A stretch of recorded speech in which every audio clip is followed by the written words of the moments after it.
Hello everyone, I'm Brian Block from Simkiss Block. Thanks for joining us today as we go into executive session with our friend and client, Chris Franklin, Chairman and CEO of Aqua America. Thanks for being with us today, Chris. Thank you for having me, Brian.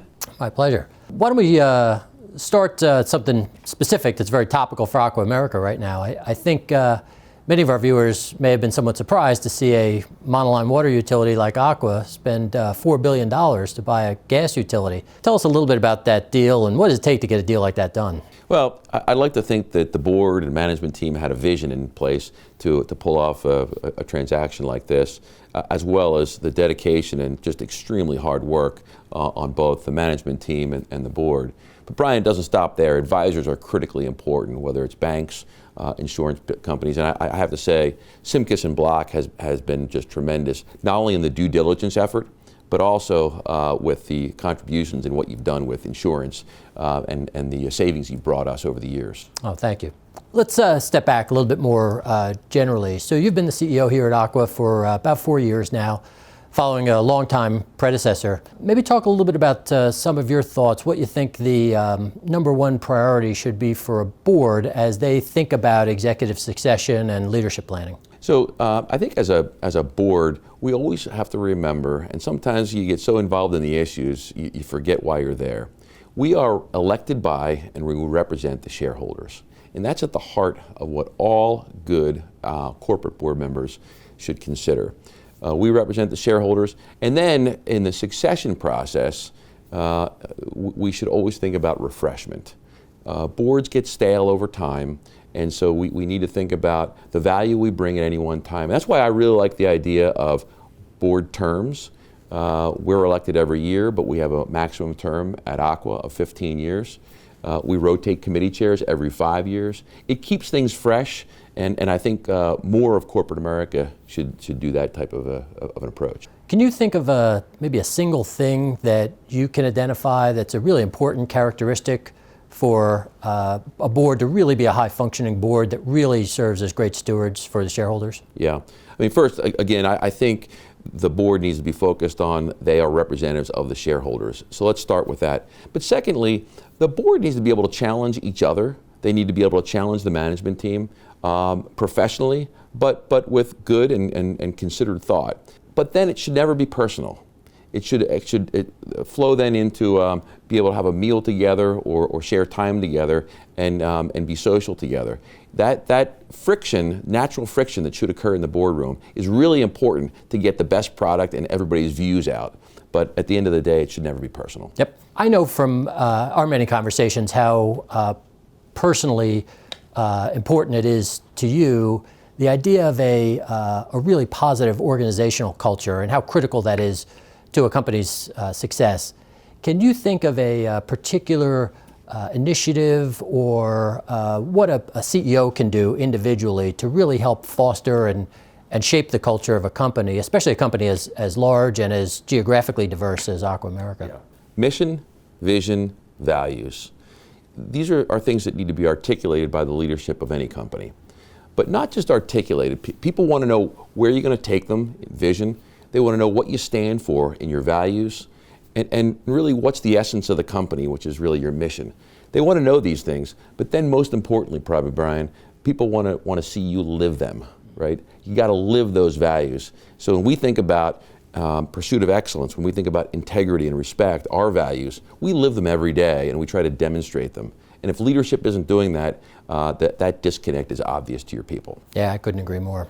Speaking of your people, I know Aqua America and its employees give a lot back in their time and their talent to the communities that you serve, both locally in Philadelphia and around the country. Beyond both the personal enjoyment and satisfaction that the individuals get out of it, and obviously some nice PR for the company, are there quantifiable benefits to that fairly significant investment of time overall that you believe that such community service provides? Yeah, it's a great question, and I think very difficult to quantify in the typical terms of you couldn't put it on a spreadsheet and show an ROI on it. But I'll tell you what, it's reputational, number one. It's really, it builds camaraderie in the employees base. What we try to do is we match our foundation dollars, what we give to charities and other organizations, with volunteerism And then we ask our employees to volunteer together in units. And that way you combine those three efforts, and I think you get a nice product for the community, for the employees, and you build camaraderie in the same way. Speaking of using your time and talents outside the company, I know you serve as the chairman of the Industry Association for Water Companies. Can you tell us a little bit about how you feel like that service and that fairly significant investment of your time is really useful for you personally and for Aqua America? Yeah, listen, I think part of any CEO's job is to be out in the market. We need to be sensing trends, and in some cases we need to be leading trends. And as you think about the industry where you play a part, that's a primary place for a CEO to play. And I like to think that we're leading trends. There is a vast need in this country for investment in infrastructure, particularly in water and wastewater. And we led that acquisition effort of trying to combine and consolidate many of these municipals into larger units, larger companies that could really operate in a much more efficient way. And so I think it's time really well spent. I think it's what senior leadership teams should be doing in companies.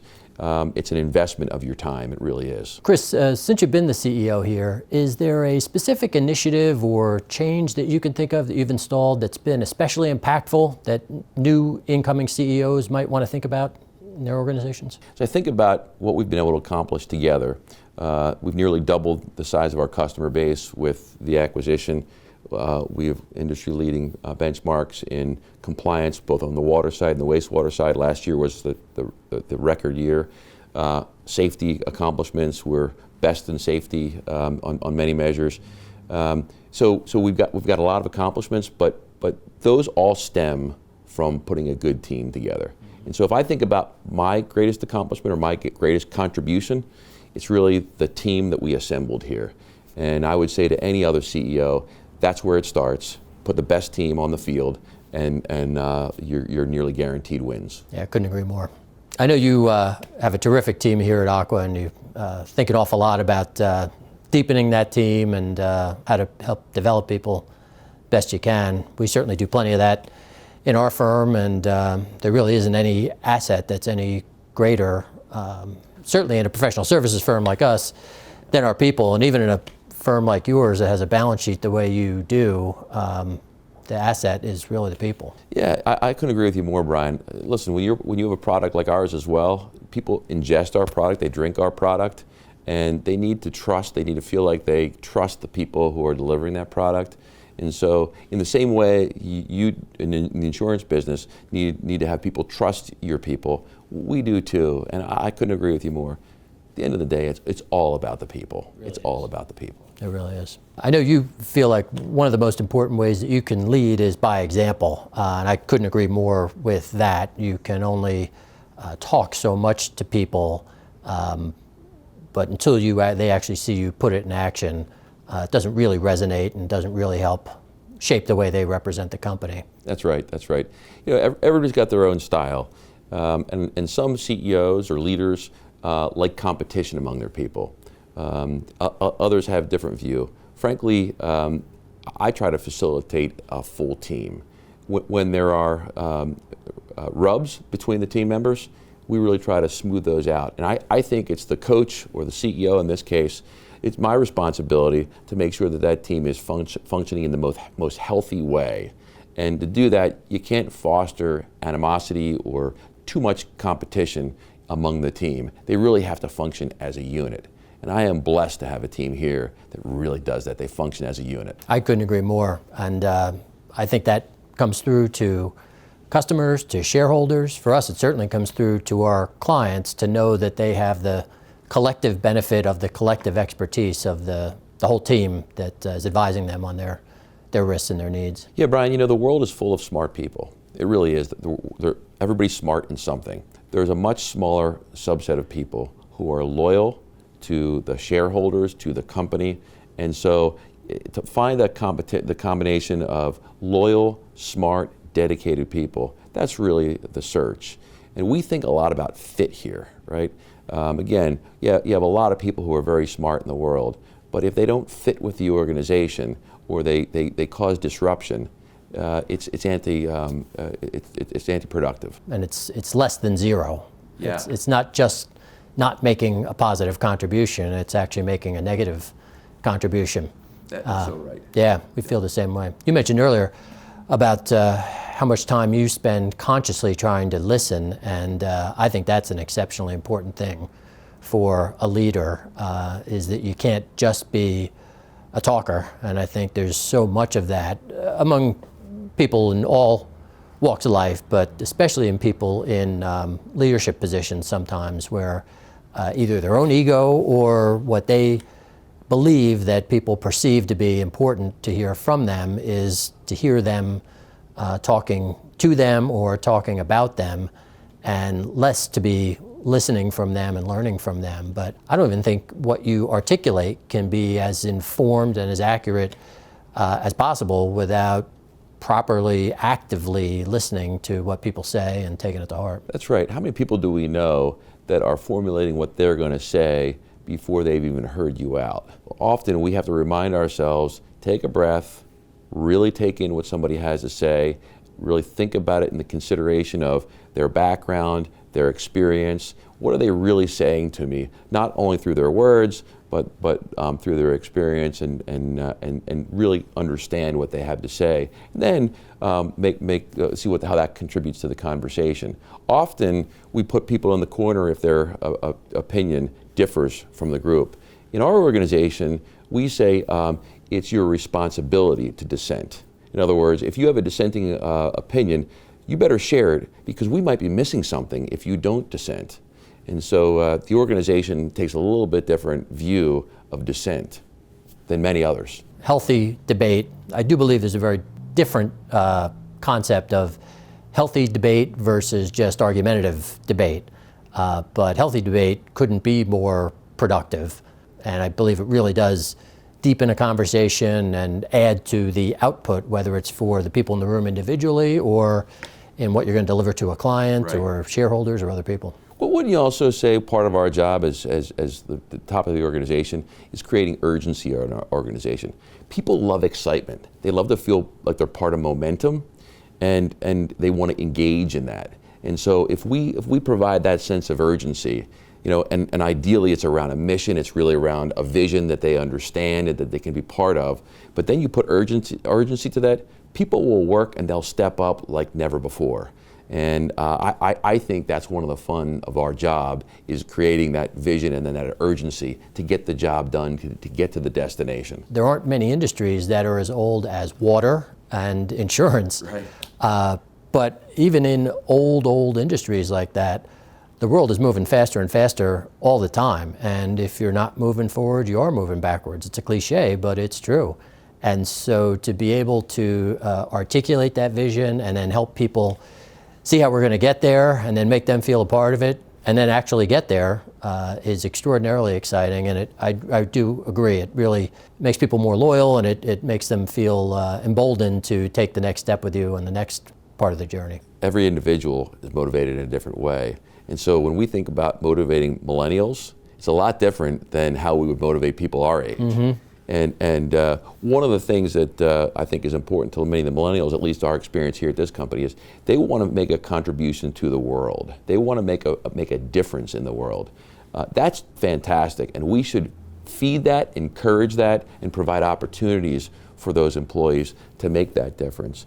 And so the motivation for somebody our age may be a little different. It may be more financial, it could be other, but I find there's a growing difference in the market with our young people in how we motivate them than traditionally. And to the extent you're building a company, you're building it for a lot of people, right? You're building for your clients, your shareholders, your existing employees, but also for the future. And that means future customers and future employees. And so I couldn't agree more that as a company continues to grow and shape itself and evolve, it really does need to evolve in ways that are going to make sense going forward, including for who is the next generation of employees and leaders of the company going to be, because you're absolutely right. The people who are coming into leadership positions 2 generations ago are not the people, don't view the world the same as the people who are coming into leadership positions in this generation or the next generation. That's right, and you can measure these things. Recently our CHRO came into a meeting and said, by the way, you've watched the unemployment rate dropping. Typically people look for new jobs. When unemployment rate goes down, there's more jobs available.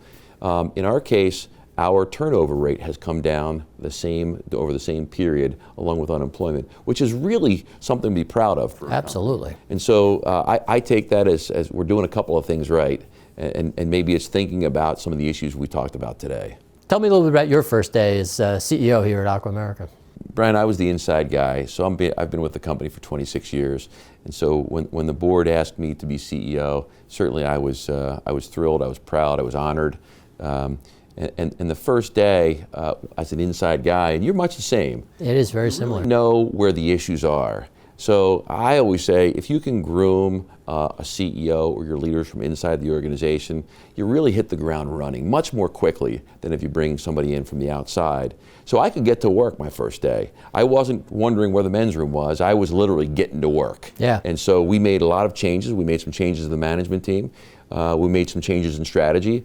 But we literally got to work on the first day. Our stories, the businesses are very different, the companies are different in many, many ways, but the stories are very similar. After 20 plus years being with the same company and coming up through the ranks, yep, to be elevated to be the CEO internally and to follow long-term predecessors. And for me, the most important thing was because not only did we change the CEO, we also changed the name of the company. And so it was very important for me to have all of our external constituents, and internal to a degree also, view it as really a rebranding is what we called it, and really is what it was, and not as a more significant upheaval of the company, shift of the company, because we think, and our exceedingly low client turnover and employee turnover tells us we're right, that we're doing a fair number of things right for our clients. So we didn't want it to give any implication that the company was sold, that we were going to be making big changes, that we were going to be fundamentally changing the company, because there's always things you can do to get better and always ways you want to evolve. But we had a pretty nice thing going, and we wanted to really just signal that we were going to continue to be what we are, and continue to grow, and continue to modify ourselves in the ways that we thought were necessary, but from a base that was pretty good. So my biggest step initially was making sure that people didn't view both the change of CEO and change of the company as a sign of bigger changes to come, because we felt like things were pretty good as the way they were. You're right. There's so many similarities between our experiences.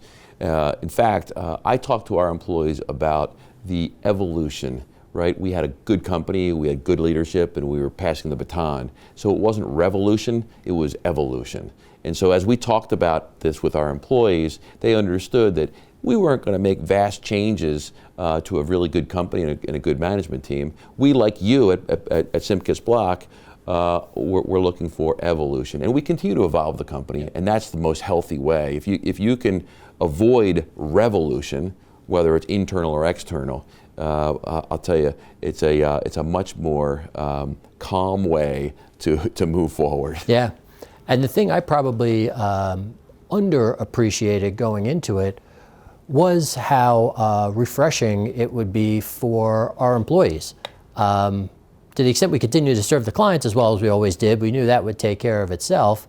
But for the employees to know that as the previous CEO got deeper and deeper in his term, that the next phase of the company was going to be internal, was going to be more of the same, was going to be continued evolution, was even more valuable and refreshing to them than I might have anticipated coming into it. And this is something for young guys like us to keep in mind as we get into our careers.